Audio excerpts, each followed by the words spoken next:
This is the Patriots Drive Podcast. We are all Patriots. Where we discuss, analyze, and answer questions to all things happening in the NFL and with our New England Patriots. Now, here's your host, Cole Kelly. Let's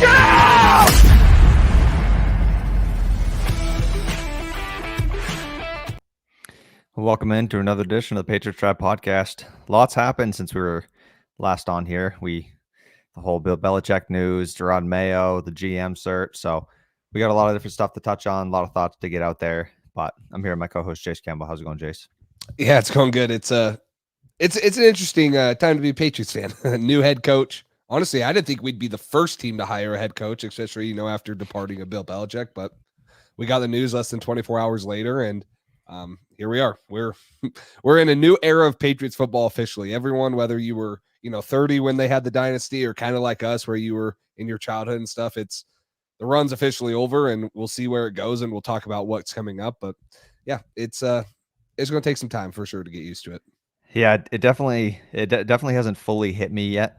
And hey, everybody who's in the chat, Patriots Forever, MA Football Guy, Nightshade, it's good to see you guys.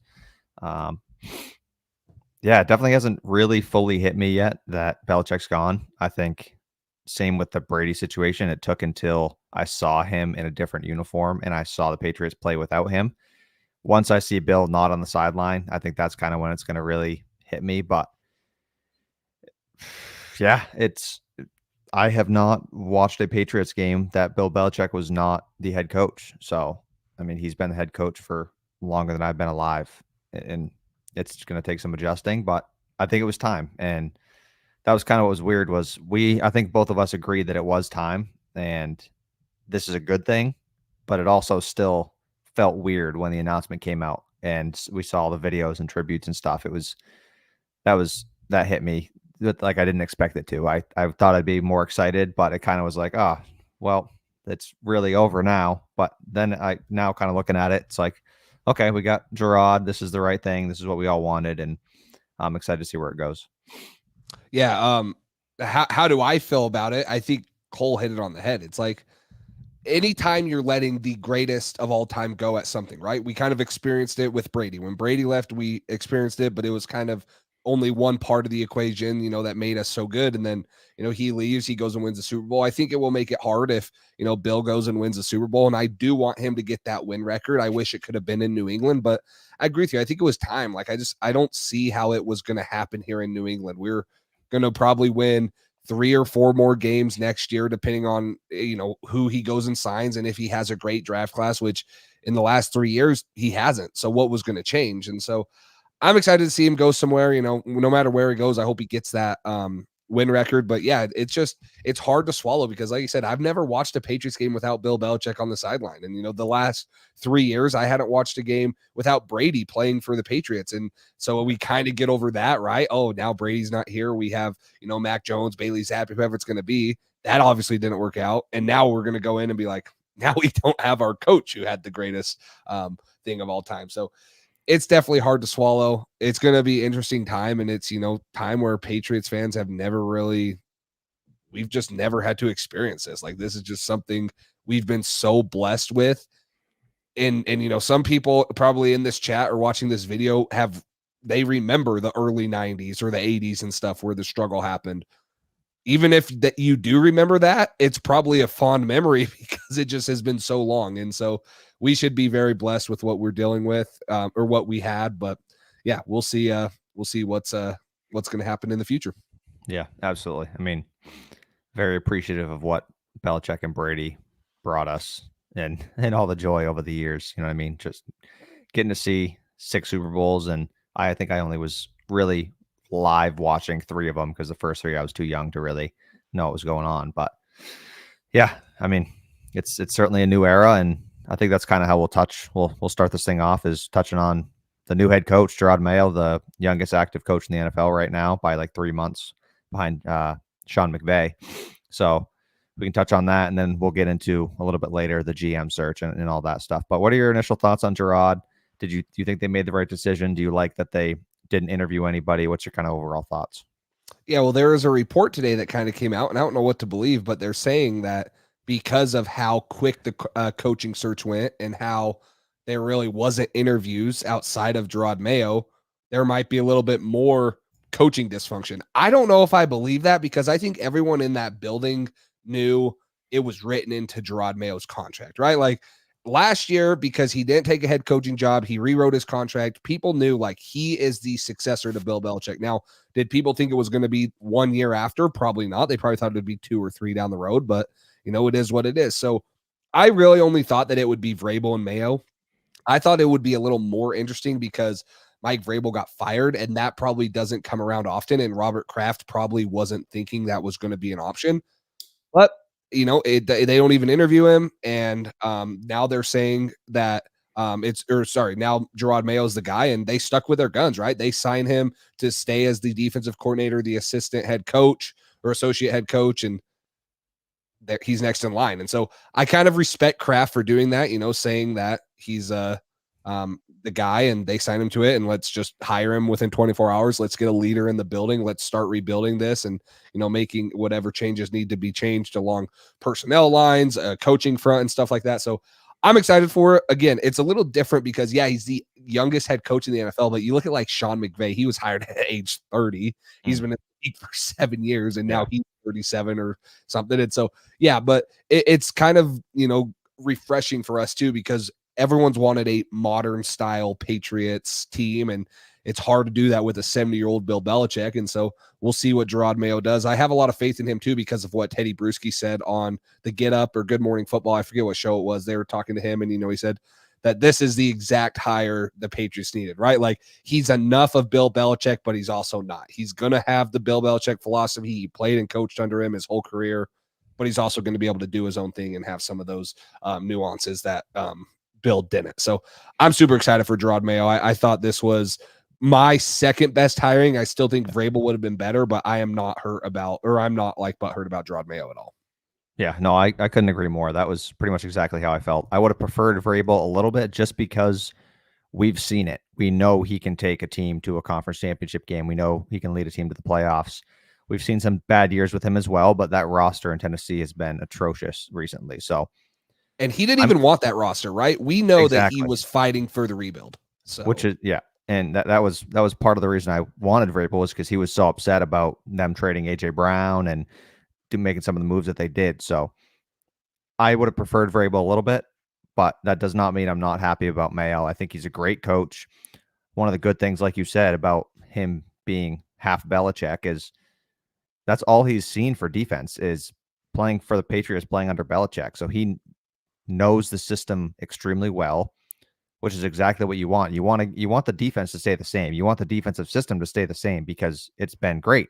The only thing that I could really see hopefully changing and adapting on defense is starting to use Marte Mapu even more at linebacker, which we saw late in the year this year. They started to use him a little more at linebacker and letting some of these new age type players play these new age positions, which Bill was a little hesitant early in the year to do that. So maybe we see Mayo adapt a little bit in that sense, but keep the defensive system the same way. And then hopefully he can make some changes offensively. And whether that's changing the coaching staff, there were some rumors about McDaniels coming here over Bill O'Brien. Either one of those I think would be a good fit. It would be cool to see something different on offense because we know what McDaniels can do. We know what Bill O'Brien has done. But at the end of the day, who is he really going to bring in here and restart the offense with? You're not going to get the Lions OC. He's up for head coaching jobs. You're not going to get some of these other guys. So we'll see what happens. But I'm a big fan of Mayo. I'm a big fan of who he was as a player, who he has been as a coach so far as a leader of men. And you saw so many different people celebrating when he got the job, so many different players like Mac Wilson and some of the other defensive guys. And then there was one report, I think it was Greg Bedard, who said that one Patriots player who was a free agent said that that's his main priority is to come back to the Patriots now that Mayo got hired. So I don't know if that's more of a diss at Bill or just respect to Jerod Mayo and excited for the future of what he can bring and how he leads. Apparently he's a very vocal guy. He's very loud, but he also has a smile on his face a lot and can keep things fun and light while also working his ass off. So I'm really excited to see what he can bring. I think he's going to change things in a good way. Hopefully adapt things to the new age a little bit more with his age 37 compared to Bill's 71. So I'm excited. I think it's going to be fun to watch this thing unfold. Yeah, Nightshade, this is kind of what I'm interested in, is if he gives full control to whoever's at OC. I'm all aboard keeping Bill O'Brien in, because Bill Belichick handcuffed Bill O'Brien so bad. He didn't let him hire his own coaches. I still think Adrian Clem's a good head or offensive line coach, but you got to get the offensive line coach right, because we know how bad our offensive line was.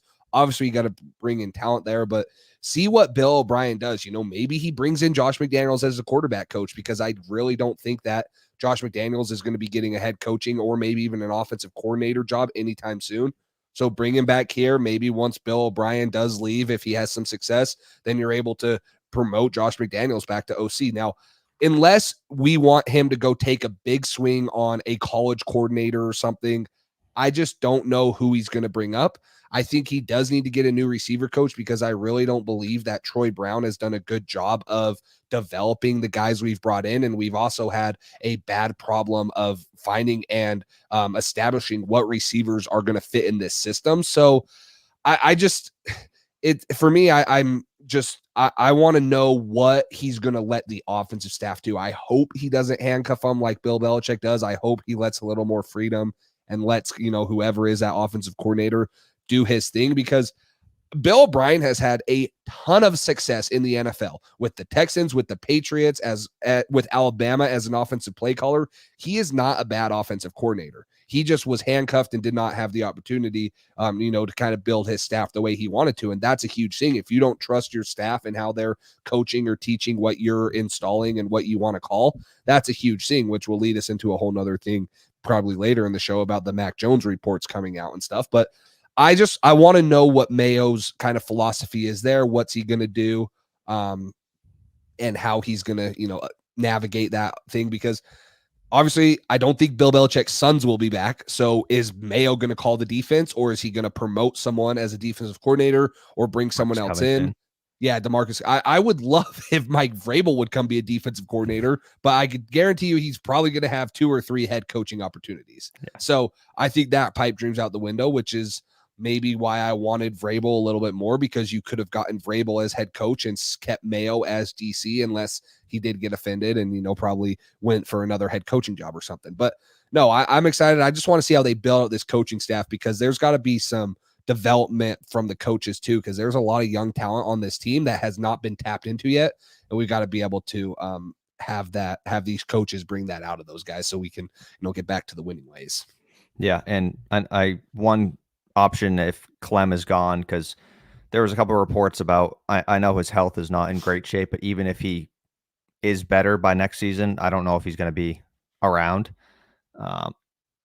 Carmen Bursillo, he went from us to the Raiders with Josh McDaniels, and then he just signed with the Giants as offensive line coach. That would have been a good option as well. So yeah, it's going to be interesting. That's going to be the main thing here, right? Is seeing how this offensive staff takes form, and then seeing what we end up doing in the draft to kind of revamp this thing, because the defense is in a great spot. There's a few key free agents that we've touched on in a couple past videos that you should pay attention to on the defensive side of the ball. Mac Wilson, Kyle Duggar.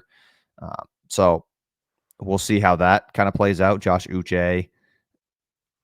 That's the main thing, though, is the offense. Our defense is in a good spot. The offense is not. There's a lot that needs to be done between the offensive line, the quarterback, wide receiver positions, tight end. Hunter Henry's a free agent. Mike Gesicki's a free agent. So that's the main piece of this puzzle. And that's really where he can make his mark early, is figuring out a creative way to get this offense back on track, even as a defensive head coach. Yeah, and the other thing about Mayo that I love and what players have been talking about is this guy has a track record of developing like players, right? Like Dante Hightower was a Pro Bowl under him. A ton of players have loved playing him. He's kind of that player's coach that maybe you say Bill Belichick wasn't, because he couldn't connect with them. One, because he's a little bit older, and maybe some of the ways that he ran things. But I have no doubt that Jerod Mayo is going to be able to lure some free agents here because of his coaching style, how well he's respected and things like that. So I'm excited for it. Again, I think the big thing here, and we're going to talk about it, guys. Trust me, I'm seeing comments everywhere. The GM is a huge thing, and we're getting mixed reports and stuff. The GM is a big opportunity for the Patriots, and we don't know what they're going to do based off a ton of reports. We both have our opinions, but I really do think that's what's going to make or break this offseason, and that's what's going to be able to tell, if the Patriots are going to be a great team, or not even a great team, but going to be a competitive team, or at least building to being a competitive team. Because I think I said this last podcast, like 3 years ago when we drafted Mac Jones and some of those players were like, hey, this is probably a 3-year rebuild. Well, based off the drafting and the free agents the last 3 years, scrap those 3 years. That was pretty much just like, with those 3 years didn't happen. We didn't make any progression there. Yeah, we found Christian Gonzalez. We did this and that, but now it's really like this is probably 3 or 4 years until you're looking at probably being back in the driver's seat for at least the AFC East, because that's pretty. This is a competitive division, or at least competing for a wild card spot. But the GM is probably going to be the most important thing, because I do have a lot of faith in Mayo. I think that he'll be able to come in and make a good impact right away. Yeah. Do you want anything else on Mayo, or you want to kind of? I wanted to. This is in my Instagram comments. It's from James Eli, and I would love this. It kind of goes along with Joe Judge and stuff. If Matthew Slater does retire, it would be great to have him as a special teams coach. I think he said he wanted to take time off before getting into that. Yeah, but that's ideal. I've seen people talk about Wes Welker coming in as OC or wide receivers coach. It would be a lateral move if he came from Miami to here for wide receivers coach. But wide receivers coach Troy Brown has been great at developing guys in the slot. Jacoby, Demario Douglas. Now we kind of need somebody who can develop some outside talent as well, because that's really what we're missing is some outside talent. We've had the slot position handled for 2 decades now, but we really haven't had a dominant outside presence in quite a while, since probably Randy Moss but that needs to get figured out, the offensive coaching staff in general. But I don't know. It would be interesting if Slater did want to come back, and you kind of see Hightower was thinking about coming back maybe as a linebackers coach and joining this staff. So yeah, it is going to be interesting to see what Jerod ends up doing with all the options he has at the coaches. Yeah, there's some good options. So, but yeah, let's jump into it. The most talked about thing in the chat, and probably what a lot of Patriots fans are wondering right now. There's reports that the Patriots don't want to bring in a new GM. They might do it after the draft, this and that. Both Matt Groh and Elliott Wolf are going to remain with the Patriots and in prominent roles in personnel. That's what the reports are saying. So, Cole, right off the bat, what's your reaction to this report? What do you think? And, do you think this changes, or is this just a smokescreen? I hope it's not true. I mean, I saw after this that Mayo has been in contact with adding some people, looking for somebody else to be a part of this mix. I don't love this though. This is not.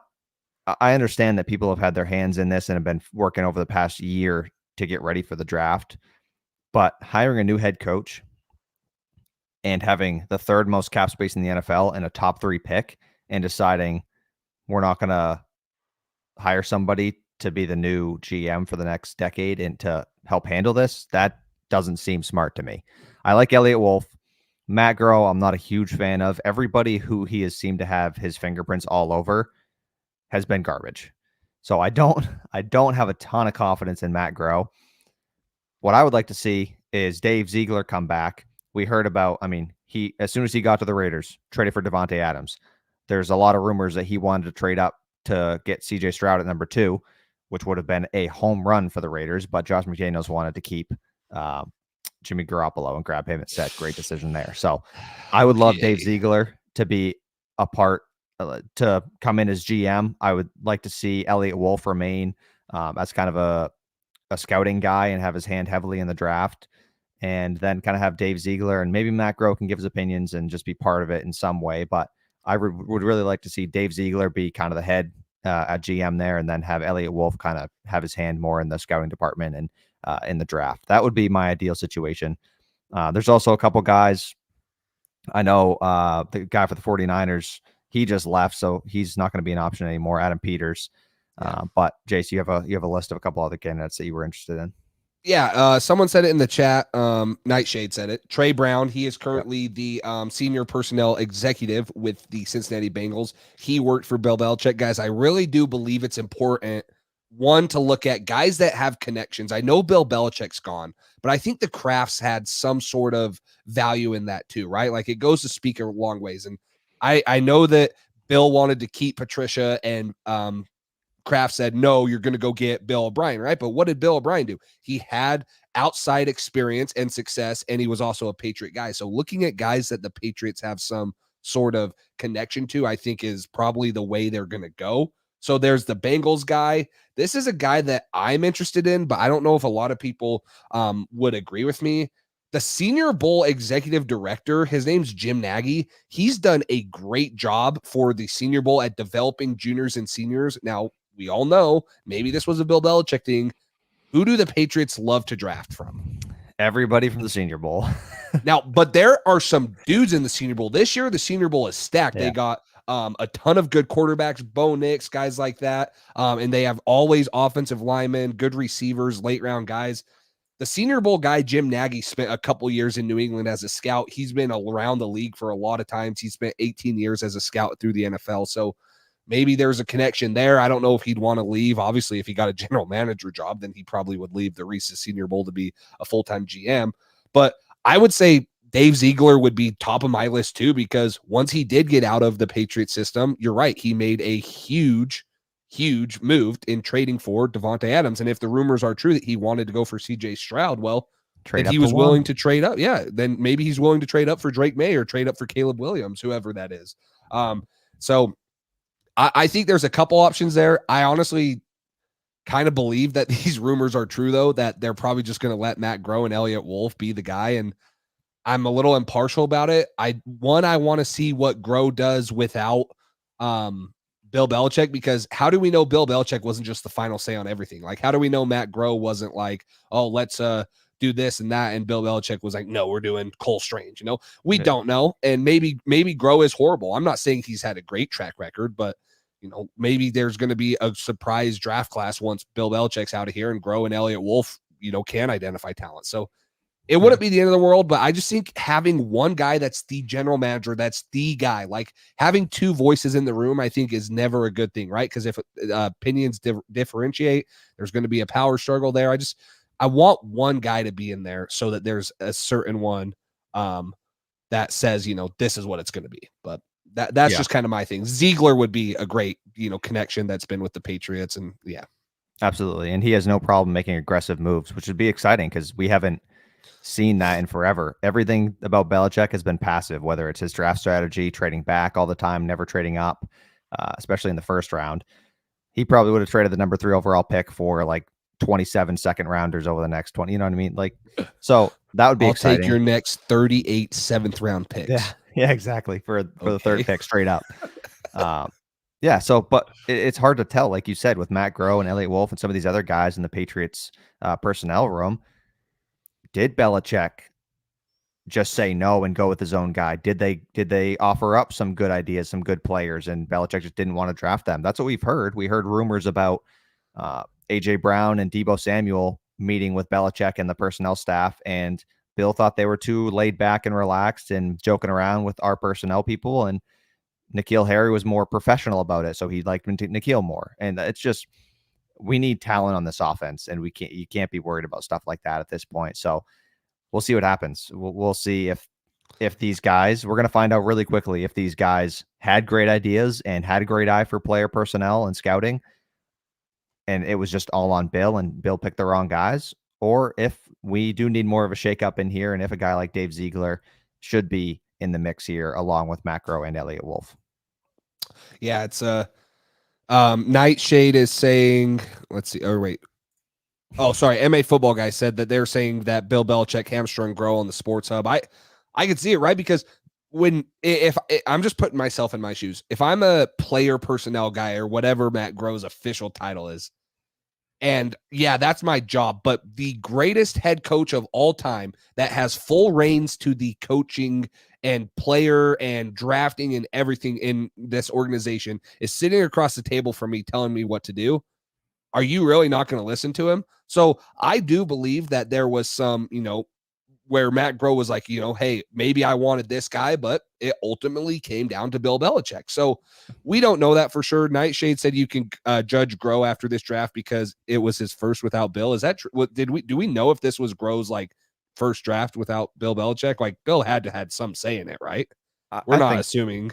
Yeah, I think so. And like we just heard the report about Mac Jones not being Bill's guy. Yeah. But Belichick didn't want to put his foot down immediately. He wanted Davis Mills later. It was just such a Belichick thing. Like, yeah, I don't know. So it's really hard to tell. We've heard different reports, but we're not in the building. So it's hard to make a true opinion on that because we don't know what's going on.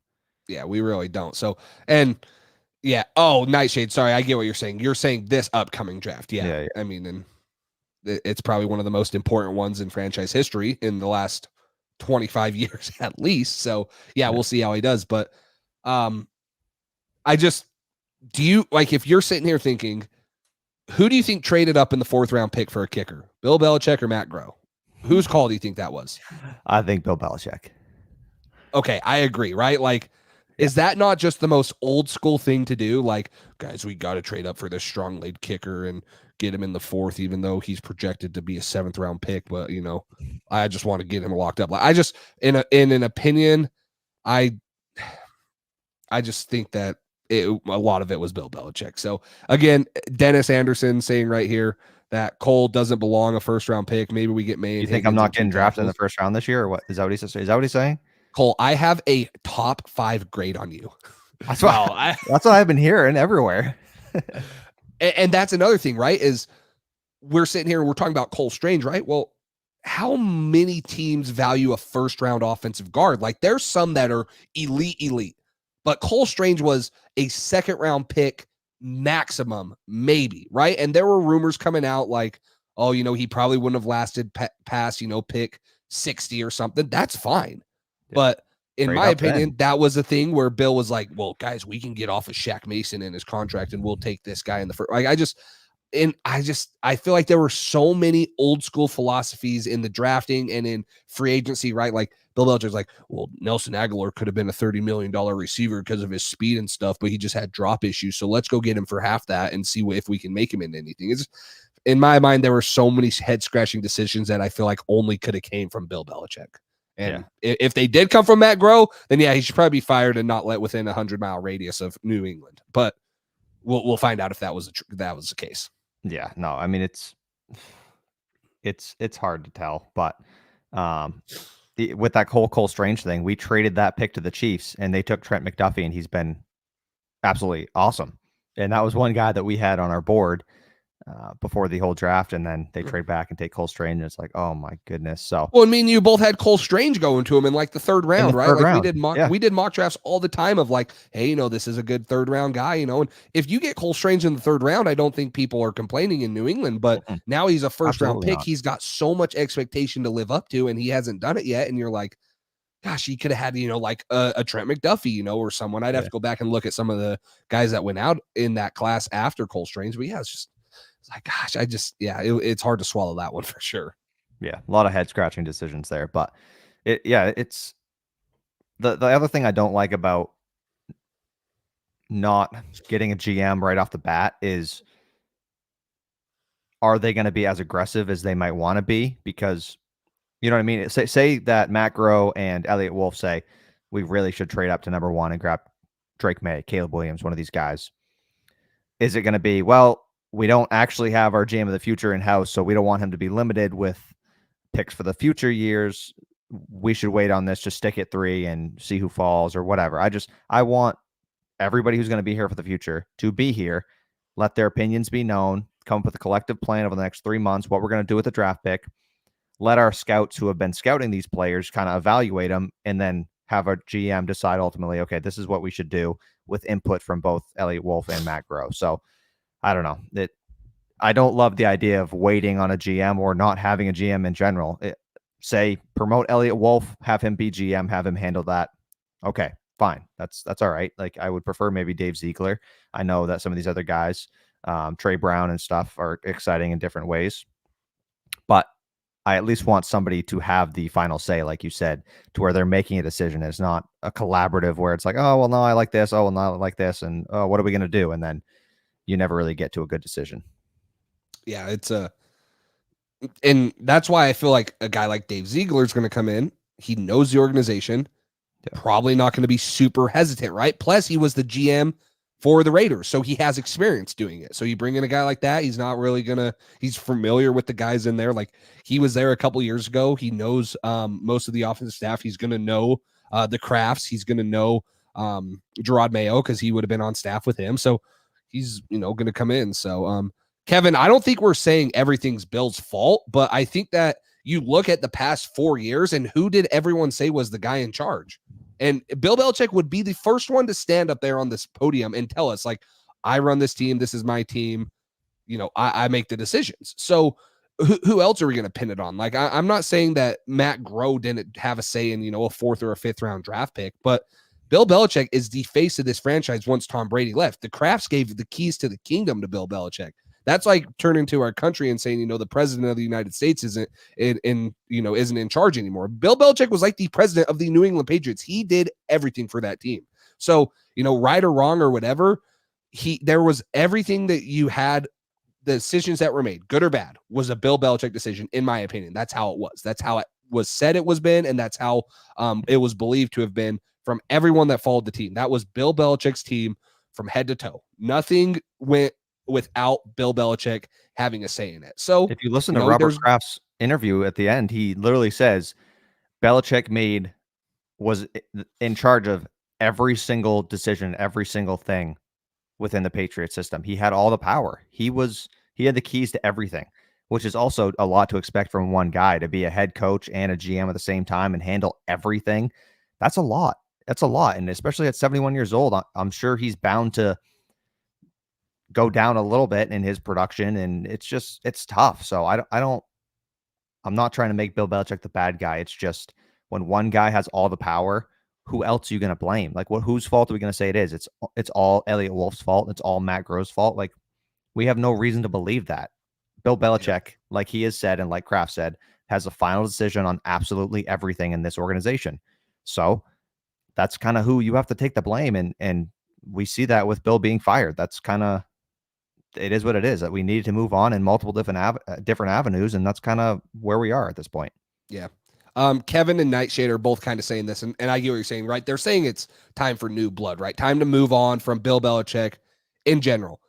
And I don't know if it's the Bill Belichick philosophy or whatever. I wonder if it's the Bill Belichick, the person, right? It's his stuck in his ways. He wasn't able to adapt. So is it time for new blood? I think we're naturally going to get new blood, right? Because I don't think anyone in that facility is going to have, no one in that facility has the amount of responsibility as Bill Belichick had, right? Like, everyone's going to have their own department. Jerod Mayo is going to be head coach. And then Bill O'Brien's going to be offensive coordinator, and the offensive coordinator is probably going to hire his staff and stuff. And then you're going to have the player personnel guys and whoever they say is GM or hire as GM. So in a way, I do kind of want new blood, just because there hasn't been much adapting the last couple of years. And I mean, we'll see if maybe once Bill Belichick gets out of the building, if now all of a sudden people are like, hey, now we have all this say, and, we're not going to be handcuffed or this and that, but we'll see how it all turns out. It would be like, trust me, I think me and Cole would have both been fond or very excited if Ben Johnson was the next Patriots head coach. I just really don't think that that's the Kraft way either. So maybe in 3 or 4 years, we'll be talking about, is Robert Kraft really, the problem, or, what's his thing? I don't know if that's what we need to at least be talking about right now. We'll see what happens once Bill's gone, but yeah, new blood would be nice.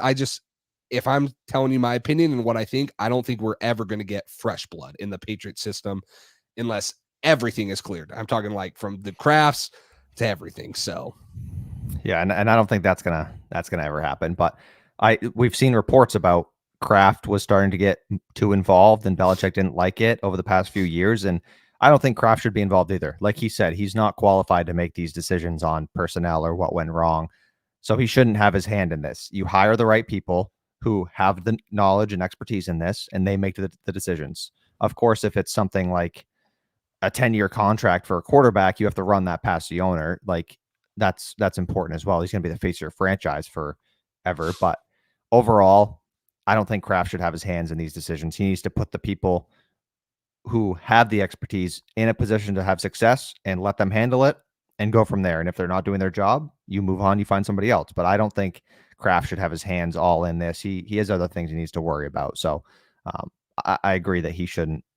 I don't think it's his fault. I'm not saying that. I'm just saying I don't think in the future you're hiring new GM, you're hiring a new head coach. Let them handle it. Let them have success or fail and go from there. But it shouldn't really be Kraft who's involved. You don't want a Jerry Jones situation where he's mingling and everything. I was just going to say that. I was going to say the last thing I want from Kraft is for it to be a Jerry Jones situation. And absolutely, I hope it doesn't get to that. But guys, we're seeing your comments. We're going to take a quick ad break.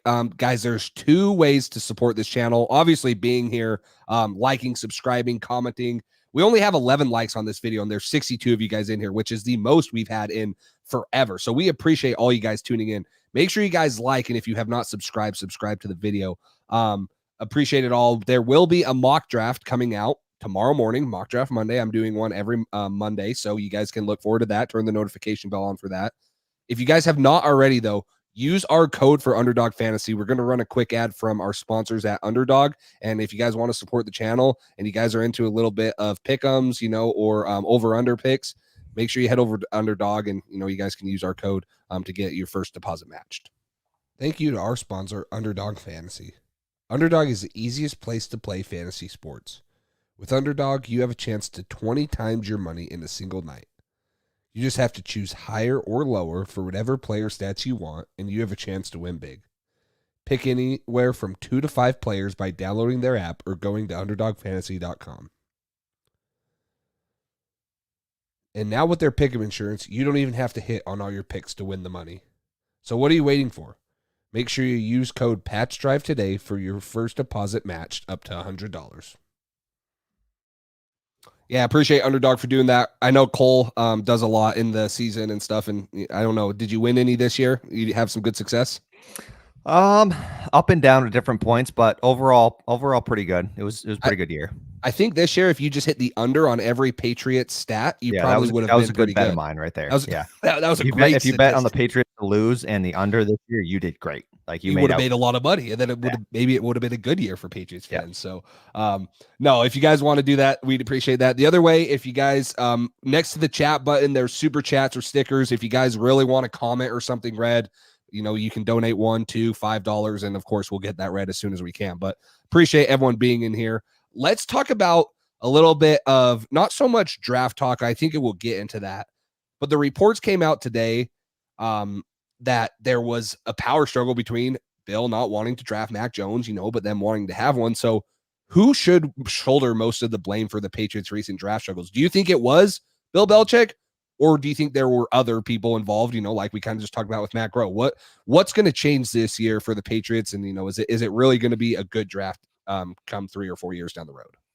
I mean, you would hope so. When you have the number 3 overall pick, and it's not only the first round, you got that pick, you got it in the second, the third, the fourth. Also, you have a better shot than, say, the Kansas City Chiefs or whoever wins the Super Bowl, the Niners, the Ravens, these teams, the Bills. So you got a good shot. You're in the top 3. You got a shot at a premium asset, whether that's a Marvin Harrison Jr., a Jaden Daniels, Drake May, any of these guys. A franchise left tackle if you want it. You got a lot of different options. So this draft theoretically should be more successful than the others. But also, like you said, it depends on who's leading that charge. And like we just kind of talked about, Belichick had final say on stuff. I think he tried to be more flexible in recent years. Not that he necessarily liked it, but it's not like, oh, I don't want Mac Jones, I want Davis Mills. Well, it's not like Davis Mills is some franchise superstar quarterback at this point. You know what I mean? I don't even know if he's on a roster. So that wouldn't have been a great decision either. So it's tough. I mean, I think a lot of people thought that Mac Jones was the right quarterback in the right situation. And I think we might have a whole different vision of who Mac Jones is if Belichick surrounded him with more talent. If he put an offensive line in front of him, if he put some wide receivers around him. He invested money in the wrong players and didn't really support Mac in a way that a lot of franchise quarterbacks are supported. Joe Burrow, like we've talked about, Jamar Chase, T. Higgins, you got around him. Tua, you have Tyreek, you have Jalen Waddle. Their running game, they have an offensive head coach. Every quarterback that you go look at, Jalen Hurts, they traded for A.J. Brown. All these guys have been supported by their team, improving the offensive line and weapons around them, trying to have success and put their young quarterback in the best position possible to succeed. Belichick did not do that. Mac Jones, as we saw, got worse and worse every year. After that rookie year where he did great, it just went downhill from there. So he also had 3 different offensive coordinators in 3 seasons so far. It's tough. It's really tough. He just didn't make a lot of decisions that we agreed with, that a lot of the people in Patriots Nation agreed with. It was just, there's a lot of frustrating, head scratching decisions between different trades, trading Shaq Mason for a 7th round pick. It's just, you saw Trent Brown voice his frustration about it. He's like, why are we making some of the decisions we're making? And I'm sure if he's thinking it, I'm sure other people are too. Maybe they're not saying it because Trent Brown just doesn't care what he says, but still, I think, like we just mentioned, Belichick has to hold the blame because he makes the decisions at the end of the day. And honestly, it makes perfect sense now that why the offensive staff and personnel look like it did, because if you don't have if you don't have the head coach of your team believing in you, why is he going to go out and sign or trade for a number 1 receiver, right? Like, it all makes sense now. So yeah. I'm not blaming Bill if he didn't believe in Mac. Right now it looks like he was right. But then again, he also handcuffed the crap out of both his offensive staff and his young quarterback and potentially ruined a top 15 pick. Now, Mac Jones has talent, guys. Like, Mac Jones is ruined right now because of the way and the team the Patriots put in front of him. No offensive line protection, no one that can consistently separate. Hiring a defensive coordinator and a failed head coach as his offensive coordinator, and then another one as his QB coach. He was set up to fail. Believe in him or not, he was set up to fail. So I'm not saying that Mac should get another chance, because I do see people in here saying, with the 3rd overall pick, do you go get Jaden Daniels or someone? You guys are going to hear me say it over and over again. If Marvin Harrison Jr. is on the board and Caleb Williams or Drake May aren't on the board, I'm going to have a hard time passing on him. Then again, if the Patriots get Jaden Daniels, I'm going to be very excited because he is a super electric quarterback. So I'm fine either way. I'm probably not so much on the train where people are like, we have to have a quarterback. We have to have a quarterback. Because if you look at the NFL playoffs right now, Lamar Jackson, 32nd overall pick. Dak Prescott, 2nd round pick. Jalen Hurts, 2nd round pick. Brock Purdy, mystery relevant. There's enough success from quarterbacks in the league that weren't top of their draft class. Even look at guys like Patrick Mahomes. He was the 10th overall pick. There's guys that have been drafted all over that have had success. Now, I'm not saying we should wait till the 2nd or 3rd round and take one of those guys because they're going to have success. I get it. That's very lucky if teams can find a Brock Purdy or a Jalen Hurts in the 2nd round. But I don't think in the NFL you have to take a top 5 quarterback to guarantee success, because we've seen people all the time. Tom Brady, the greatest quarterback of all time, was a 6th round pick. So exactly, Nightshade said here, there are so many unknowns at quarterback. And I get it. You have to have a quarterback with talent, but there are a ton of oddball quarterbacks out there that don't think they're going to have a chance, that come in and have a very successful career in the league. Now, is it just a quarterback we're waiting for? No. Whoever's calling the shots, whether it's Matt Groh, Elliott Wolf, whoever, they need to be able to identify a franchise left tackle. They need to find guys that can separate on the outsides with the receivers. So whoever it's going to be, this is going to be a huge task to ask for. It's not just like this team needs a quarterback. We are a quarterback away and we're going to be contending. No, there has to be talent evaluated at every position and a lot of talent evaluated throughout the whole draft. Now, the Patriots have been good at finding offensive line help in the 4th or 5th round, but they've also never really had a franchise left tackle in the last 10 years. And so would it be nice to have a guy like Joe Alt or Olu Fashanu? Yes. It would also be nice to have Marvin Harrison Jr., who would be immediately the best receiver on this roster, probably since Randy Moss, the most talented guy the Patriots have ever had on this roster. Don't forget about AB for that 1 week. The 1 week with Antonio Brown was pretty fun, but there's a lot of talent in this draft. This is a very deep draft class at both offensive tackle and wide receiver, which is lucky. So yeah, maybe that does lead people to saying maybe we should get a 1st round quarterback. But then again, that requires evaluating talent in the 3rd and 4th round and hitting on that talent. So we'll see how that goes and whoever's calling the shots. But yeah, it just seems like the last couple of years, Bill Belichick has set up this, at least the offense. He's done good on the defense side. Yes, someone said it earlier, between Barmore, Uche, Duggar, Christian Gonzalez, right? And then Michael Winner, right? He's been one of our best draft picks in the last couple of years. But four of those guys right there are defense. So, I mean, Bill Belichick has not been bad drafting on the defensive side, but we all know the defense has not been the struggle of this team. Yeah. And just to kind of play devil's advocate here for a second, I agree with this comment here a little bit. All those quarterbacks that you just named, Dak Prescott, stacked offensive line, great weapons around him between CeeDee Lamb, Brandon Cooks, Michael Gallup, a ton of different guys. Brock Purdy, everybody talks about how he could basically just hand the ball off to Christian McCaffrey every time or throw the ball up in the air. And he is built for success. He's in the Shanahan system, the best running back in the NFL, one of the best tight ends in the NFL, two of the top 20 receivers in the NFL. Like, their O-line is fantastic. He is set up great. Jalen Hurts, one of the best O-lines in the NFL. He's got A.J. Brown, Devontae Smith at wide receiver, Dallas Goedert at tight end.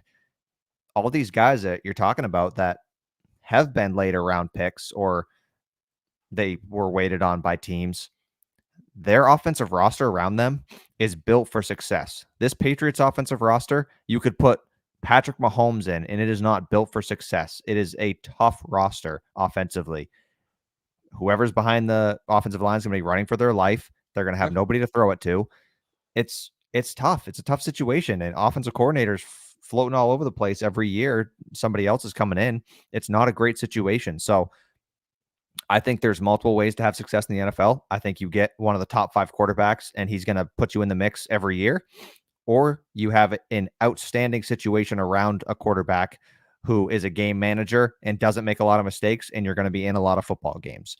So it kind of depends how you want to build it. And right now, your offensive roster is not in a great spot. So it's going to take a lot more work to build that roster to a point where any QB can have success than it is, I think, to find a quarterback at the top of the draft, hopefully, when you're right there with 3 great prospects where you can grab one of those guys and build up around him. Like, one thing, I agree, Drake May and Caleb Williams are the 2 top-tier quarterbacks right there. But Jaden Daniels right there, I think he needs to be in that conversation. He's a guy like Lamar where his athletic ability can make up for some of the growing pains that a young quarterback will have.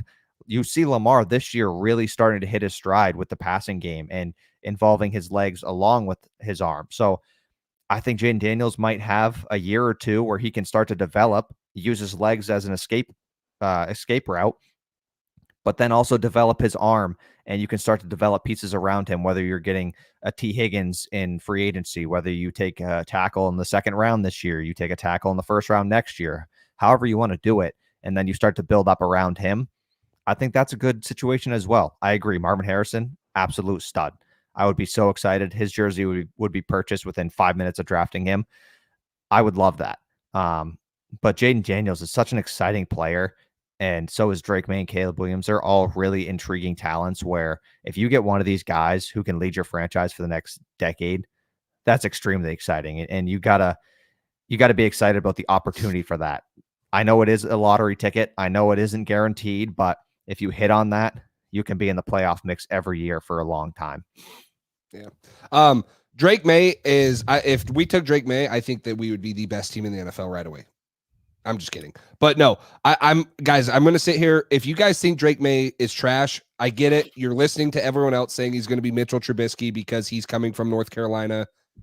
This guy, if he was at Alabama, they'd probably have 2 national championships in the last 2 years, guys. Drake May has the ideal size, the ideal body structure for a quarterback. He's Justin Herbert of this draft class, the most ideal, the biggest arm. He can throw it at any level of the field. He's just been around a very bad team in the ACC, but you can't discredit him for that. Jaden Daniels was around a very bad team in Arizona State, and he transfers, and what does he go? Like, I don't think May, Daniels, or Williams are trash quarterbacks, right? There's going to obviously be people that want Jaden Daniels over Drake May, or you're going to say he's had a very bad last couple of years. Well, yeah, North Carolina's defense couldn't stop a nosebleed the last couple of years. So, yeah, obviously they're going to have a bad record.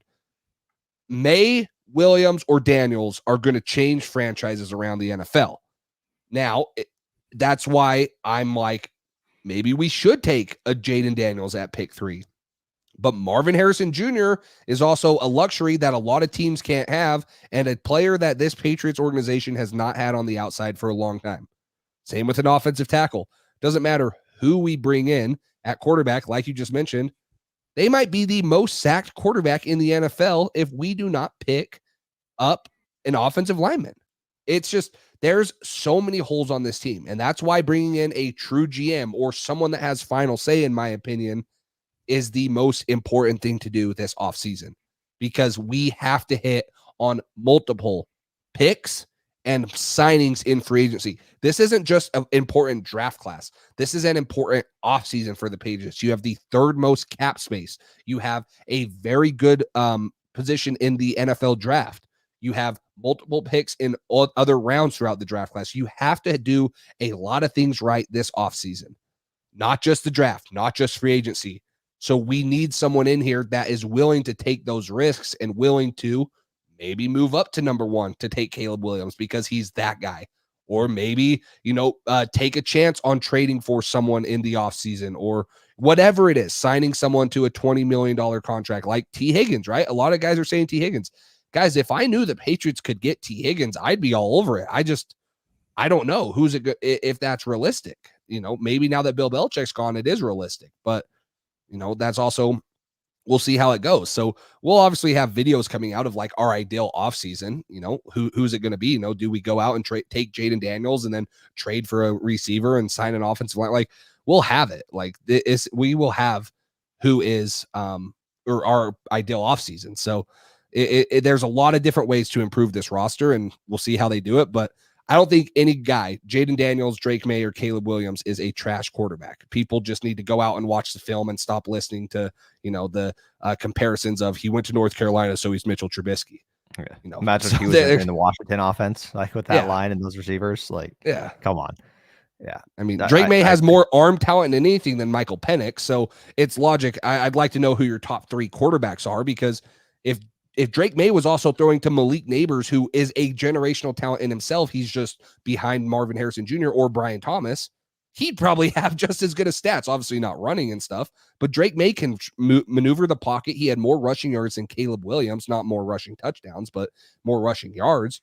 So, if you put Drake May on any of these teams, same with, gosh, I'm blanking on his name. Sorry, I'm blanking on his name, but if you were to put any of these quarterbacks in like a Alabama situation, or like you said, Washington with a first round receiver and the best offensive line in the NFL, Drake May would have ate it up. So yeah, no, Caleb, Jaden, and Penix. Interesting. I think Penix will naturally drop because of his physicals, but I'm a Penix fan. I think he's a first round guy, but I don't think you can take him over Drake May just because of how many injuries he's had and the baggage that's going to come with him. So. Caleb, Jaden, Penix. That's interesting.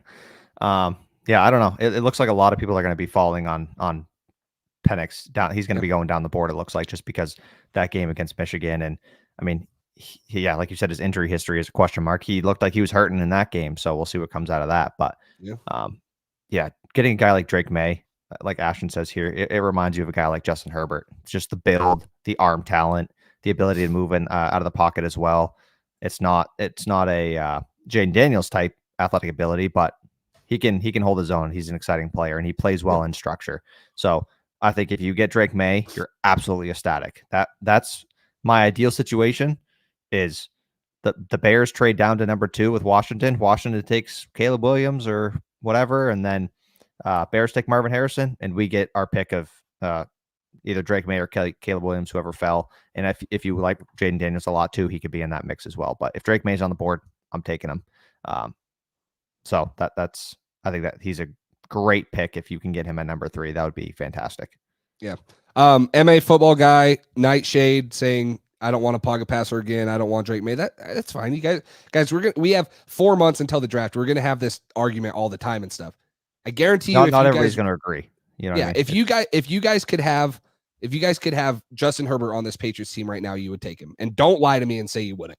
Guys, like the physical structure and everything about Drake May. I'm not saying he's going to be Justin Herbert, but he has that build. He has that big frame. He has that arm that can throw it down the field, with ease. If he develops into a guy like Justin Herbert, you guys are all going to be like, oh man, now I want this. Would have been nice to have Drake May. Yes. And And go ahead. I was just going to say the running quarterback thing. Like, guys, we had Tom Brady for 20 years. Why all of a sudden do we not want a pocket passer? Like, I get it. Running it's quarterbacks not like are he's fun. just a pocket passer though. Like, Yeah. you know what I mean? He performs well as a pocket passer, but he's a guy who can escape the pocket, get out of the pocket, use his legs, throw on the run. It's not like he's a statue there. He has way more ability than a Mac Jones, Bailey Zappi type. He can move. The kid can certainly move. So, and I just want to touch on this. This is physically impossible to jump the Bears for Marvin Harrison because they're the number 1 pick. But if you trade with him, I don't know why anybody would want to trade up for Marvin Harrison. Like, you know what I mean? If Marvin Harrison is going at 1 or 2, you're getting one of the top 2 quarterbacks that could change his franchise. I don't know why you'd want to dump a ton of future assets into a receiver who probably would be there at 3 anyways. That doesn't make a whole lot of sense to me. I also Patriot Lamar over Herbert right now. Agree. The other thing about Lamar Jackson, for 4 years, these guys ran mainly 12 and 13 personnel and had one of the best offensive lines in the game. Do you really believe the Patriots have that right now? Do you really Absolutely believe that? not. Because if we don't re-sign Hunter Henry or Mike Gesicki, who's our tight end? Farrell Brown? So now we got to go get one more to run 12 personnel. We'll have to re-sign Devin Asiasi and Dalton Keene. And we don't have a fullback, right? Who do the Ravens always have, right? They always have a fullback, Patrick Ricard. We don't have Jakob Johnson anymore, or we don't have I'm drawing a blank on the James Devlin. We don't have James Devlin anymore. We don't have the personnel to run that. So unless in the Patriots' mind, we're going to take Jaden Daniels and Bill O'Brien is going to switch his whole philosophy from what he's ever ran in football to have a running style quarterback, I don't think it happens. I would do it in a heartbeat. I'm not arguing that. We got to be realistic here. I don't think that Bill O'Brien's going to do that, and I don't think the Patriots have that personnel. If that's where they want to go, yes. But if that's where they want to go, they can do it. But it's going to be a total overhaul of this offense, a total overhaul, not just building off of, we have Michael Wenu and stuff. It's going to be like, we got to go find 2 good blocking tight ends. And you're probably going to have to, you're going to throw out all development of wide receivers because for a couple years, teams played 8-9 guys in the box and just played man coverage on the Ravens because they knew Lamar could only win with his legs. So if that's what we want to do, if that's what they want to do, that's fine. But I just don't believe that's how the Patriots want to build their offense. So we'll see how it goes, obviously, more and more. It looks very unlikely that's what the Patriots want to do with their offense. So, but then again, Jaden Daniels can play in structure. He can throw the ball better than Lamar Jackson could out of college. I will admit that. So I'm not saying he can't come in and we can't build around him, but I think it's a totally different looking offense than what the Patriots currently have right now. Only thing I'd say about that too is when would be a better time to overhaul this offense and this system than right now? I agree. I do. So agree if you are going to take a Jaden Daniels type, this is the perfect year to do so. You got a new head coach. You can change offensive coordinators if you want. You need to rebuild half the offensive line. David Andrews is going to be probably retiring soon. You need new receivers. Basically, everybody except Mario Douglas can be on their way out. So it's a great time to do this if this is what you want to do. So I would be okay either way. Any one of those top 3 quarterbacks, I'd be happy. Marvin Harrison Jr., I'd be happy depending on who's available. But I don't know. I feel like it's going to be better to take a quarterback and build that way than a wide receiver. I know he's such a home run pick, which would be nice because we haven't had one of those in the first round in a while. I know Christian Gonzalez is looking great so far after 4 games, but I don't know. Just having a wide receiver like that would be so exciting too. I'm not in on Fields. I don't know if you want to touch on Fields at all. No, I'm not interested. I'm not interested because I don't know what he'd go for. I think he played well enough to have some value. Some teams will want him, but I think we've seen what Justin Fields can become. I don't think the Patriots have a DJ Moore on their team. So unless they go sign a T Higgins or draft Marvin Harrison Jr., but I think that we've seen what Justin Fields is. And I don't think he can he would have to have the most ideal situation around him. And I still think he'd probably fall short like Tua. Right, he could have Tyreek Hill and Jalen Waddle and the best running game and a great offensive head coach, and I still think he's going to fall short. So I don't think that it would be. I don't think that Fields is the answer either. Just continue to find young talent, draft a quarterback, wherever you feel like that is, or whatever. So, but no, it's fun to talk about all this stuff, guys. And like we said, like we're all on free agency and draft stuff now, right? We found out our coach. We'll probably have another video or something if there's more news about maybe an OC or a GM and stuff, but we will be able to have lives like this so many more times. Plus, we're going to be doing mock drafts with you guys. We're going to do 3, 4, 5 round mock drafts where you guys have an opinion through PFF. We're going to be able to have you guys call into the show and stuff. Like, we have a lot of stuff that we want to do this off season. And when we see 65, 70 people in here, like this is freaking fun. Like, thank you guys so much for this support. Again, use the underdog code. If you guys haven't already liked the video, go like this video, subscribe, turn the notification bell on for Mock Draft Monday tomorrow. But Cole, this was awesome, man. I honestly didn't expect 67 people in here right now, especially an hour in and we still have 60 people. You guys freaking rock. Yeah, no, thank you guys a lot. And I mean, it just makes for a better conversation, getting everybody's different opinions. It's awesome. Yeah, so we got a bunch of stuff planned for this offseason. We're going to be able to have this conversation. Different things are going to pop up. We're going to hit free agency. We're going to be able to talk about that. And then things might change. If we sign a T. Higgins, that will probably change people's opinion about Marvin Harrison. Maybe you do go get a Jaden Daniels. So there's a million different things that could change between now and the draft. We're going to see the Senior Bowl happening. We're going to see the NFL Combine. A bunch of stuff is going to happen. We're going to see hopefully maybe a GM hire or not. We'll find out more about that, I'm sure, soon. So yeah, it's going to be great. Jerod Mayo's press conference is Wednesday, I believe. So tune into that if you guys are interested. We might have a video or a live about that at some point next week. But yeah, thank you guys a lot for tuning in. We really appreciate it, taking your time out of your Sunday.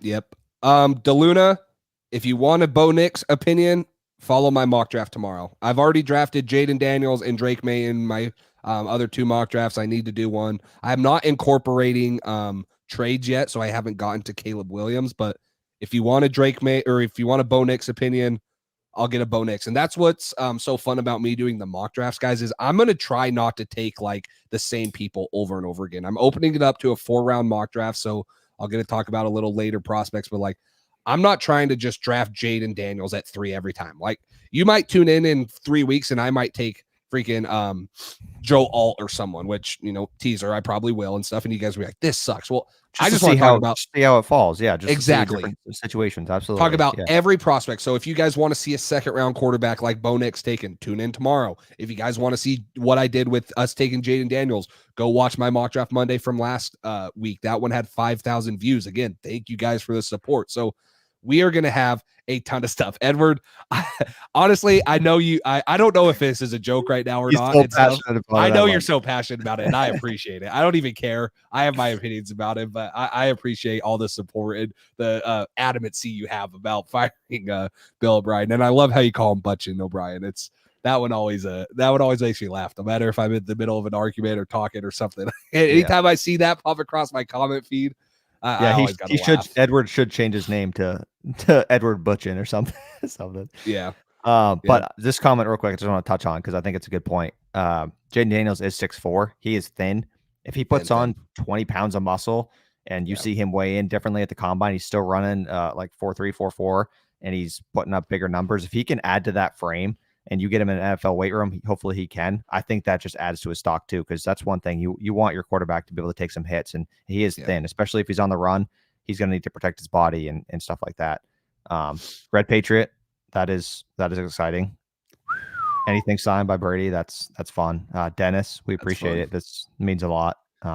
Did you see the Tom Brady baseball card? It was like a 1-of-1. It just sold for like 158,000. Yeah. I saw that's crazy, cool. Man. He's not even in a Patriots jersey. He's in a Montreal Expos jersey. Yeah, I saw that. Freaking crazy, man. Yeah. Anything signed by the GOAT. I got a jersey and a signed helmet and stuff. And there's a lot of people in my life that are like, you should sell that. I'm like, I don't know, man. I think it's just going to go up in value. Plus, I got it when it was like, now it's even more expensive than what it was when I got it. But it's like, oh, absolutely.